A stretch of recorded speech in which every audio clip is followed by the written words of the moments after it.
Hello प्यारे बच्चों, नमस्कार। आप लोग कैसे हैं? उम्मीद करता हूं कि आप लोग बहुत ही मस्त होंगे और अपने पढ़ाई लिखाई में व्यस्त होंगे। प्यारे बच्चों, देख सकते हैं हिंदी का यहाँ पर क्वेश्चन लेकर के आए हैं। यहाँ ब्रह्मास्त्र बैच लॉन्च किया है। इसका प्रैक्टिस सेट 1 रहने वाला है। ठीक है, देखिए यहाँ पे 100 प्रश्न दिए जाएंगे आपको फाइनल बोर्ड एग्जाम में, जिसमें से आपको 50 प्रश्नों का उत्तर देना है। इस वीडियो में हम लोग 50 प्रश्न को देखने वाले हैं, जो कि VVI है, यानी कि वेरी वेरी इम्पॉर्टेंट है आपके बोर्ड एग्ज़ाम 2025 के लिए। ये वीडियो अगर आप देख लेते हैं प्रैक्टिस सेट 1 का, तो हम कह सकते हैं कि आपका 5 नंबर इस वीडियो से फिक्स हो जाएगा। इसी तरह दूसरा वीडियो आएगा, इसमें देखिए 100 क्वेश्चन है, लेकिन अभी हम 50 ऑब्जेक्टिव प्रश्न को ही बताएंगे, जो कि वेरी वेरी इम्पोर्टेंट है आपके लिए। तो चलिए बिना स्किप किए पूरा वीडियो को आप लोग देखिएगा। देखिए यहाँ पर 1 नंबर क्वेश्चन बोल रहा है और आप लोग आंसर को भी देते जाइएगा। ये प्रीमियम में अभी चल रहा है, आप लोग आंसर दीजिए, हम फिर देखेंगे कि कितने बच्चों का कितना सही हुआ है। ठीक है, देखिए 1 नंबर प्रश्न बोल रहा है, जाति पाति तोड़क मंडल वार्षिक सम्मेलन किस वर्ष हुआ था? ऑप्शन ए 1935, 1936, 1937 या 1938।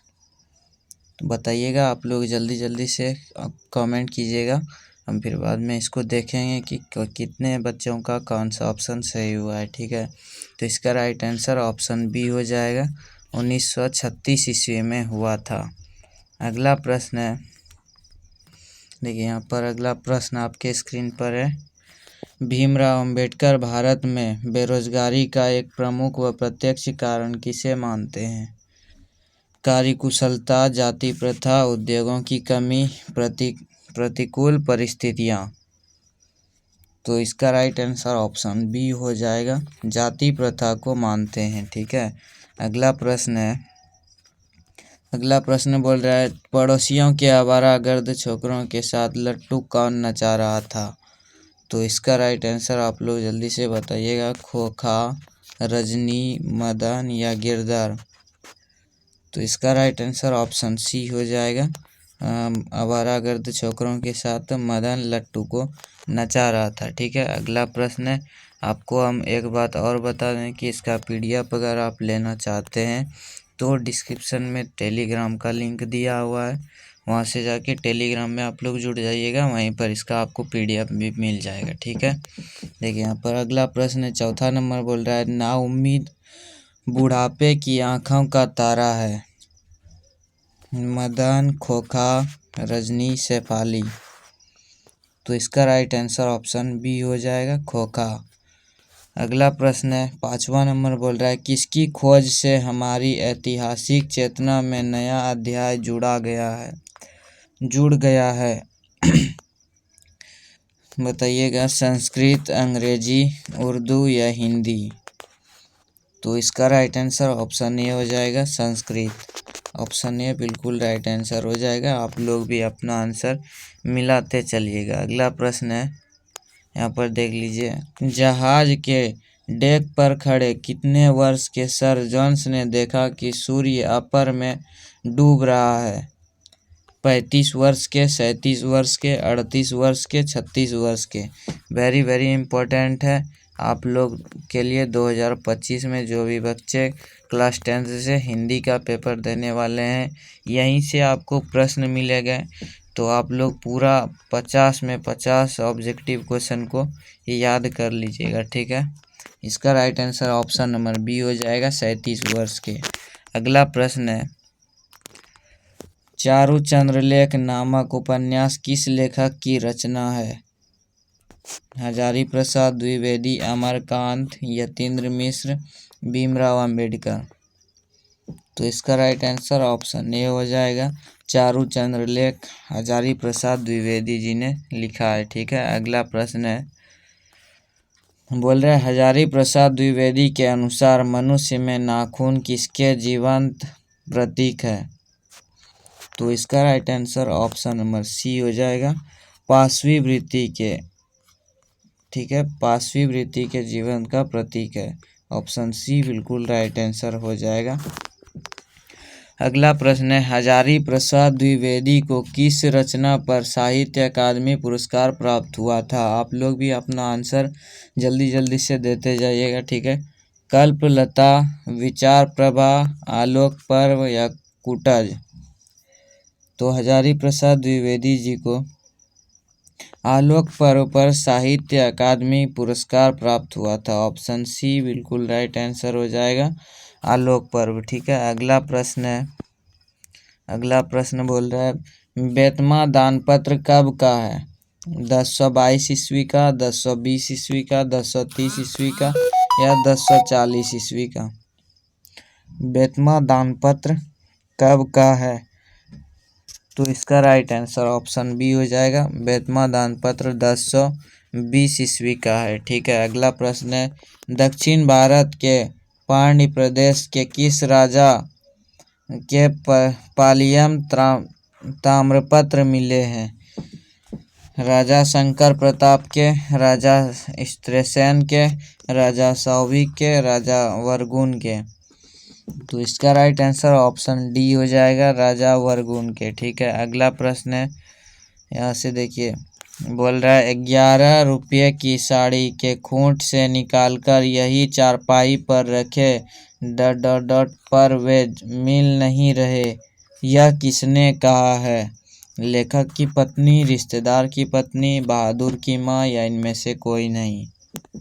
तो यह बोला था रिश्तेदार की पत्नी ने, बोला था कि 11 रुपये साड़ी के खूंट से निकलकर यहीं चारपाई पर रखे थे, ये मिल नहीं रहे, रिश्तेदार के पत्नी ने बोला था। ऑप्शन बी बिल्कुल राइट आंसर हो जाएगा। अगला प्रश्न है, 13 नंबर बोल रहा है, निर्मला ने किसे फटी पुरानी दरी दे दी थी? तो इसका राइट आंसर ऑप्शन डी हो जाएगा, बहादुर को, बहादुर को फटी पुरानी दरी दे दी थी। ऑप्शन डी बिल्कुल राइट आंसर हो जाएगा। अगला प्रश्न है, आप लोग भी अपना आंसर मिलाते जाइएगा और कमेंट करते जाइएगा कौन सा ऑप्शन होगा, ताकि आपको पता लगे कि आपका 50 ऑब्जेक्टिव में से कितना सही हो रहा है। और जिस भी क्वेश्चन आपको गलत लगे वो आप याद कर लीजिएगा कि हमारा ये क्वेश्चन गलत हो चुका है, 2-4 बार पढ़ लेंगे आपको याद हो जाएगा, ठीक है। 14 नंबर प्रश्न है, अंग्रेज कवि टेनिसन ने किस लैटिन कवि पर कविता लिखी थी? वर्जिल, ओविड, होरास या जुवेनल है?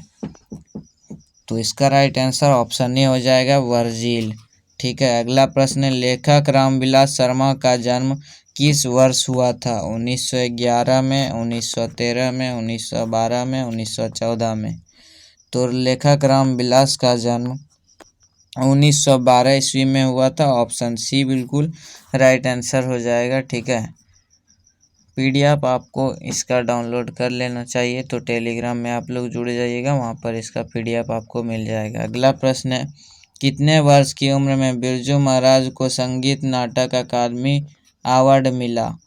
28 साल की उम्र में, 25 साल की उम्र में, 30 साल की उम्र में या 27 साल की उम्र में? बताइएगा फटाफट से आप लोग, कितने साल की उम्र में बिरजू महाराज को संगीत नाटक अकादमी अवार्ड मिला था? तो 27 साल की उम्र में मिला था। ऑप्शन डी बिल्कुल राइट आंसर हो जाएगा, 27 साल की उम्र में बिरजू महाराज को संगीत नाटक अकादमी का अवार्ड मिला था, ठीक है प्यारे बच्चों। अगला प्रश्न है, 17 नंबर बोल रहा है, बिरजू महाराज कानपुर कितने साल रहे? यानी कि बोल रहा है बिरजू महाराज कानपुर में कितने साल रहे थे? 1-1.5 साल, 2-2.5 साल, 4-5 साल, 7-8 साल? तो बिरजू महाराज कानपुर में 2-2.5 साल रहे थे। ऑप्शन बी राइट आंसर हो जाएगा, कानपुर में 2-2.5 साल रहे थे, ठीक है। अगला प्रश्न है, अगला प्रश्न यहाँ पे बोल रहा है, आंद्रे ब्रेता रेनसा पॉल एलुआर ने मिलकर कितनी संयुक्त कविताएं अवेन्यू में रहकर लिखी थी? 12, 15, 30 या 32? बताइएगा फटाफट से आप लोग। तो इसका राइट आंसर ऑप्शन सी हो जाएगा, 30 कविताएं लिखी थी। ठीक है, ऑप्शन सी राइट आंसर हो जाएगा। अगला प्रश्न है, कौन ठंड से कांप रहा था? संतू, लेखक, दीदी या माँ? कौन ठंड से कांप रहा था? संतू ठंड से कांप रहा था क्योंकि वो मछली मारा हुआ था और उसका शरीर भींगा हुआ था, इसीलिए संतू ठंड से कांप रहा था। ऑप्शन ए राइट आंसर हो जाएगा। अगला प्रश्न है, बोल रहा है, दीवार में एक खिड़की रहती थी नामक उपन्यास किस लेखक की रचना है? हजारी प्रसाद द्विवेदी, विनोद कुमार शुक्ल, नलिन बिलोचन शर्मा या मैक्स मुलर? तो इसका राइट आंसर ऑप्शन बी हो जाएगा। विनोद कुमार शुक्ल की रचना है दीवार में एक खिड़की रहती थी। ऑप्शन बी राइट आंसर हो जाएगा। ये विनोद कुमार शुक्ल का उपन्यास है। ठीक है, अगला प्रश्न है 21 नंबर, बोल रहा है, प्रख्यात शास्त्रीय गायिका गिरिजा देवी के जीवन और संगीत साधना पर यतीन्द्र मिश्र द्वारा लिखी गई पुस्तक निम्न में से कौन है? नीरजा, गिरिजा, देवप्रिया या विरासत? तो इसका राइट आंसर ऑप्शन बी हो जाएगा। गिरिजा पुस्तक लिखा था। ठीक है, ऑप्शन बी राइट आंसर हो जाएगा। अगला प्रश्न है, बिस्मिल्लाह खां अमीरुद्दीन फिल्म देखने के लिए किनसे 6 पैसे लेते थे? मामू से, मौसी से, नानी से या उपर्युक्त सभी से? तो इसका राइट आंसर ऑप्शन डी हो जाएगा। सभी से 6 पैसे लेते थे। ठीक है, ऑप्शन डी राइट आंसर हो जाएगा। शिक्षा और संस्कृति शीर्षक पाठ साहित्य की कौन विधा है? शिक्षा शास्त्र, संस्मरण, काव्य या निबंध?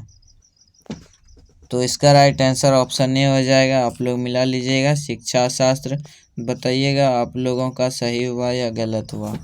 अगला प्रश्न है 24 नंबर, बोल रहा है, हरिजन नामक ऐतिहासिक पत्र के रचनाकार का नाम क्या है? यतीन्द्र मिश्र, महात्मा गांधी, अमरकांत या गुणाकर मूले? तो इसका राइट आंसर ऑप्शन बी हो जाएगा। महात्मा गांधी हरिजन नामक पुस्तक के रचनाकार हैं। ठीक है, अगला प्रश्न है, महात्मा गांधी के अनुसार उदात्त व बढ़िया शिक्षा क्या है? आध्यात्मिक शिक्षा, यांत्रिक शिक्षा, अहिंसक प्रतिरोध या साक्षरता? तो इसका राइट आंसर ऑप्शन सी हो जाएगा, अहिंसक प्रतिरोध। अगला प्रश्न है, यहाँ पर बोल रहा है 26 नंबर प्रश्न बोल रहा है, जिस स्वर के उच्चारण में तिगुना समय लगे उसे क्या कहते हैं? ह्रस्व स्वर, संयुक्त स्वर, दीर्घ स्वर या प्लुत स्वर? बोल रहा है जिस स्वर के उच्चारण में तिगुना समय लगे, यानी कि किसी भी शब्द को आप बोल रहे हैं और लेट से बोल रहे हैं तो उसे कौन सा स्वर बोलेंगे? तो इसका राइट आंसर ऑप्शन डी हो जाएगा, प्लुत स्वर उसे बोला जाता है। ठीक है, अगला प्रश्न है, य र ल व कौन व्यंजन कहलाते हैं? ऊष्म व्यंजन, अघोष व्यंजन, स्पर्श व्यंजन या अंतस्थ व्यंजन?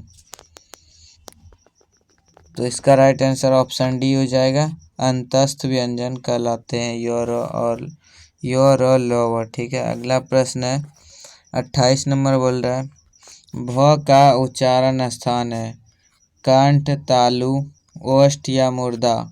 तो भ का उच्चारण स्थान आप भ बोलकर देखिएगा तो ओष्ठ में आपका दोनों ओष्ठ टकराएगा, तो ओष्ठ से भ का उच्चारण स्थान ओष्ठ है। ऑप्शन सी राइट आंसर हो जाएगा।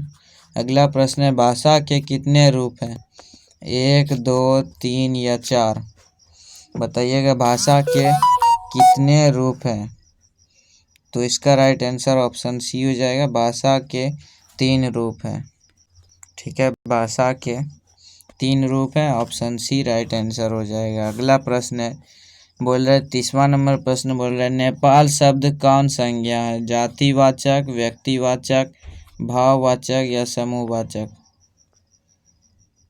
तो नेपाल शब्द व्यक्तिवाचक है, ऑप्शन बी राइट आंसर हो जाएगा।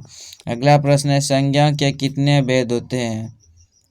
4, 5, 6 या 8? आप व्याकरण में पढ़ेंगे कि संज्ञा के कितने भेद हैं, या पढ़े होंगे पहले भी।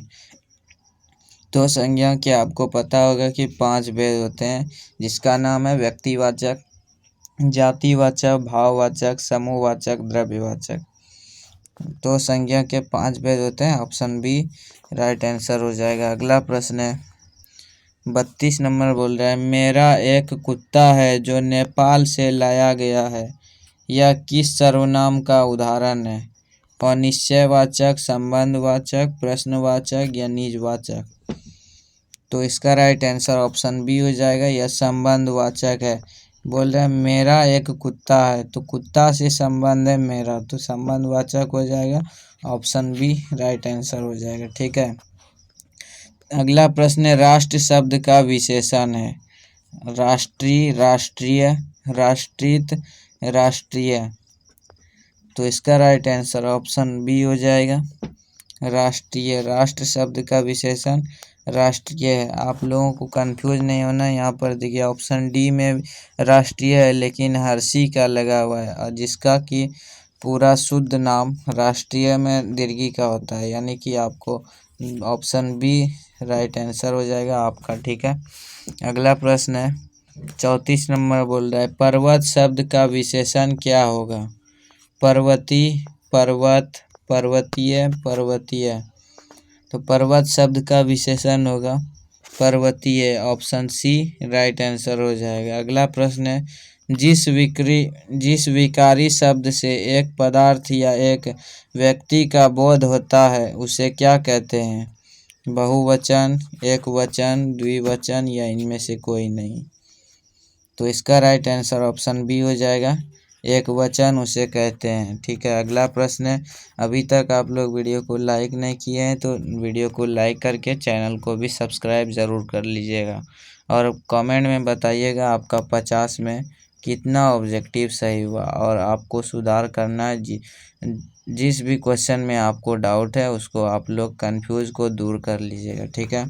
अगला प्रश्न है, आंसू शब्द कौन लिंग है? स्त्रीलिंग, पुल्लिंग, उभयलिंग या इनमें से कोई नहीं। तो आंसू शब्द पुल्लिंग है, ऑप्शन बी राइट आंसर हो जाएगा। अगला प्रश्न है, चित्र शब्द कौन सा लिंग है? स्त्रीलिंग, उभयलिंग, पुल्लिंग या इनमें से कोई नहीं। तो चित्र पुल्लिंग शब्द है, ऑप्शन सी राइट आंसर हो जाएगा। चित्र पुल्लिंग शब्द है। ठीक है। आपको ध्यान में रखना है, व्याकरण से बहुत ही ज़्यादा क्वेश्चन फाइनल बोर्ड एग्जाम में पूछा जाता है। बोल रहा है 38 नंबर, हे भगवान मेरी रक्षा कीजिए, यह किस कारक का उदाहरण है? अधिकरण कारक, संबोधन कारक, अपादान कारक, संप्रदान कारक। तो इसका राइट आंसर ऑप्शन बी हो जाएगा, यह संबोधन कारक है, यानी कि किसी को बोल रहा है, भगवान को बोल रहा है तो संबोध कर रहा है, ऑप्शन बी राइट आंसर हो जाएगा। अगला प्रश्न है, मोहन कलम से लिखता है, इसमें से कौन सा कारक है? कर्ता, कर्म, अपादान या करण। मोहन कलम से लिखता है, यहाँ पर आपको ध्यान में रखना है, लिख रहा है तो लिखता है तो करण हो जाएगा, ऑप्शन डी राइट आंसर हो जाएगा। ठीक है। अगला प्रश्न है 40 नंबर बोल रहा है, निम्नलिखित में कौन अघोष वर्ण कौन सा है? दंत, स, हो, ओ या जो।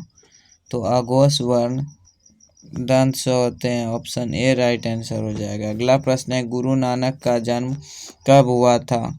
1468 ईस्वी में, 1469 ईस्वी में, 1467 ईस्वी में, 1465 ईस्वी में।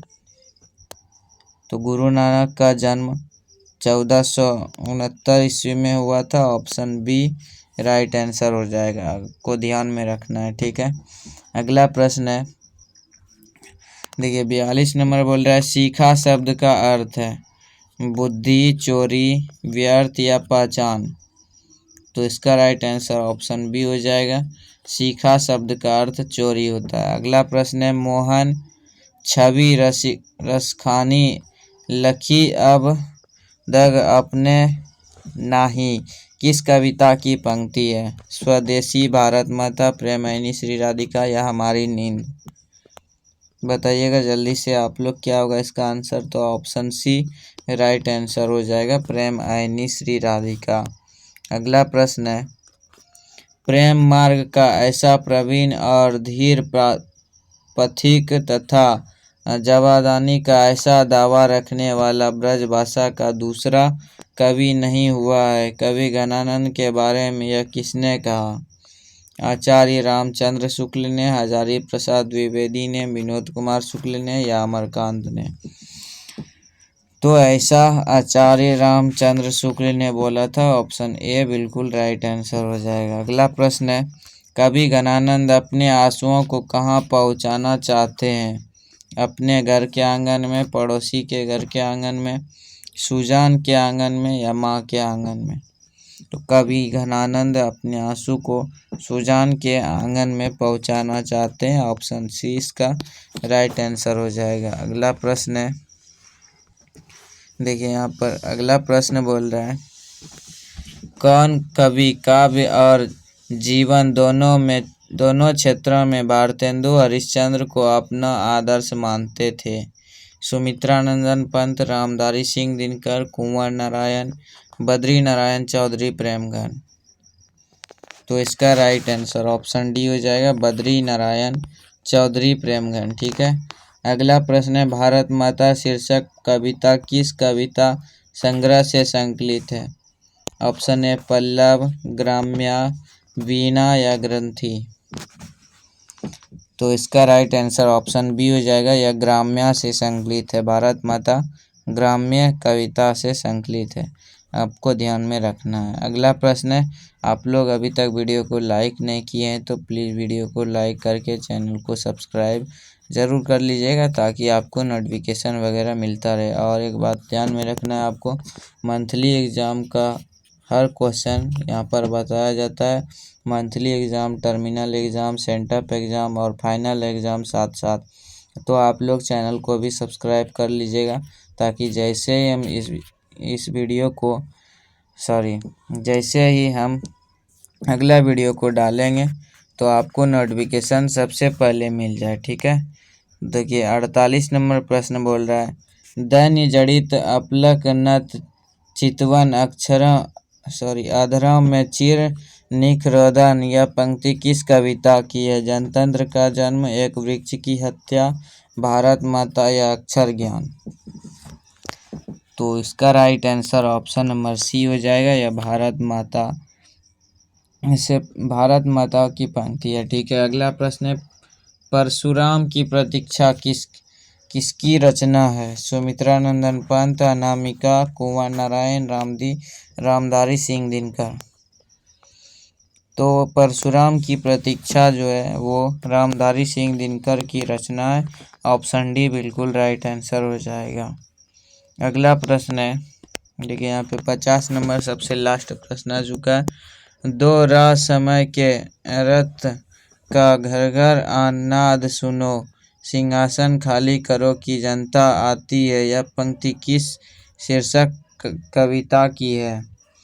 भारत माता, स्वदेशी, जनतंत्र का जन्म या अक्षर ज्ञान? तो इसका राइट आंसर ऑप्शन सी हो जाएगा, यह जनतंत्र का जन्म का है। ऑप्शन सी बिल्कुल राइट आंसर हो जाएगा। यहाँ तक पूरा का पूरा हम लोग ऑब्जेक्टिव क्वेश्चन को देख लिए हैं। ठीक है। 50 में 50 ऑब्जेक्टिव क्वेश्चन को हम लोग देख चुके हैं। तो आप लोग बताइएगा 50 में से आपका कितना सही हुआ है। ठीक है। तो जिसका भी 50 में 50 सही होगा उसको हम कुछ गिफ्ट देंगे। तो मिलते हैं हम अगली वीडियो में, तब तक के लिए जय हिंद। और आपको इसका PDF भी डाउनलोड कर लेना है, बता ही दिए कैसे आपको डाउनलोड करना है। टेलीग्राम में जुड़ जाइएगा, वहाँ पर इसका PDF डाल देंगे, साथ ही साथ आंसर की को भी डाल देंगे ताकि आपको पता चल सके। और ऐसे तो हम वीडियो में बता ही दिए कि कौन सा ऑप्शन होगा किसका। ठीक है। तो PDF आपको ज़रूर डाउनलोड कर लेना है और चैनल को भी ज़रूर सब्सक्राइब कर लीजिएगा। ठीक है। इस चैनल पर बताए दिए monthly exam, terminal exam, sent up exam, साथ ही साथ फाइनल एग्ज़ाम का भी क्वेश्चन आपको दिया जाएगा सबसे पहले। तो चैनल को आपको सब्सक्राइब करके रखना है। चलिए मिलते हैं हम अगली वीडियो में, तब तक के लिए जय हिंद। और एक बात बता दें कि अब और व्हाट्सएप चैनल में भी ज़रूर जुड़ जाइएगा। व्हाट्सएप चैनल का भी लिंक वहीं पर डिस्क्रिप्शन में आपको मिल जाएगा। ठीक है, तो व्हाट्सएप चैनल में भी आपको ज़रूर जुड़ जाना है।